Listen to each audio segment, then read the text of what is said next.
जी, बहुत शुक्रिया। मेरा नहीं ख्याल कि अमेरिका इसको इसको आलमी जंग बनाना चाहता है, क्योंकि आलमी जंग का मतलब तो ये होगा कि अमेरिका की अपनी भी उतनी ही तबाही होगी। खुसूसन रूस और चीन अगर शामिल होते हैं। ये याद रखिए कि डोनाल्ड ट्रंप साहब का जो वर्ल्ड ऑर्डर है उसमें वो समझते हैं कि अमेरिका, रूस और चीन, द बिग बॉयज, वो इकट्ठे होके फैसले करें। और इसलिए उन्होंने ना प्रेसिडेंट शी के साथ, ना सदर प्यूटिन के साथ कोई इस तरह के उन्होंने इख्तलाफात नहीं बढ़ाए। अब तो वो चीन जाना भी चाह रहे हैं। मेरा ख्याल है एंड ऑफ द मंथ जाएंगे वहां पे। तो मैं नहीं समझता कि वो आलमी जंग की कैफियत पैदा करना चाह रहे हैं।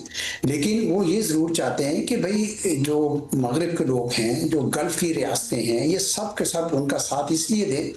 वो एक खुद पसंद शख्सियत है बुनियादी तौर पर। वो समझते हैं कि जो वो कर रहे हैं फैसला वो दुरुस्त है और उसका सबको साथ देना चाहिए। और तो उनके लिए थोड़ी हैरत की बाइश होती है जब कहीं और से वो कोई मुख्तलिफ आवाज़ें उठती हैं। फिर उनको ये भी बहुत बड़ा एतमाद है कि अमेरिका की फ़ौज जो है, जो यकीनन बहुत बड़ी फ़ौज है, और अगले 8-9 जो सबसे ज़्यादा असले पे खर्च करने वाली कौमों से भी कंबाइंड ज़्यादा है अमेरिका का, उसमें कोई शक नहीं है। लेकिन शायद वो ये भूल जाते हैं कि अस्करी कुव्वत जो है वो काफ़ी नहीं होती है। मैं एक मैंने किताब उठाई, बल्कि मैं सोचा था कि आपको ज़रा इसका हवाला दूं।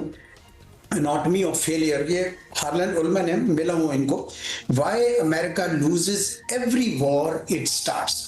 तो उसमें वो बड़े तरकीब से बताते हैं कि अमेरिका को तो अपना एक नशा है कि भाई हम जो है हर जंग जीत सकते हैं, अस्करी तौर पर हमारी जो बर्तरी है उसकी वजह से सबको हमारे आगे जो है वो साथ देना चाहिए।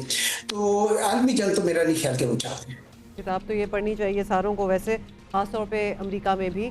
अच्छा, ये बताएं कि मुखालिफ हो या हिमायती, ईरान ने सबको वैसे तो हैरान कर दिया है और कमोबेश सभी ये समझते थे कि ईरान में रजीम चेंज होगा ना, वो दिनों की बात होगी। मतलब यूं हम गए और इस तरह हो जाएगा, तो इसका तो कोई चांस अब नजर नहीं आ रहा। ईरान इजरायली अखबार भी अब तो यही लिख रहे हैं। ये बताएं, बल्कि सवाल हमारा, बल्कि इसको बेसिक कर देते हैं कि ईरान को इतना अंडर एस्टिमेट कैसे कर लिया इन लोगों ने। एक तो अमेरिका के अंदर जिस किताब का भी मैंने हवाला दिया उसमें भी लिखा हुआ है कि पूरी तैयारी नहीं की जाती।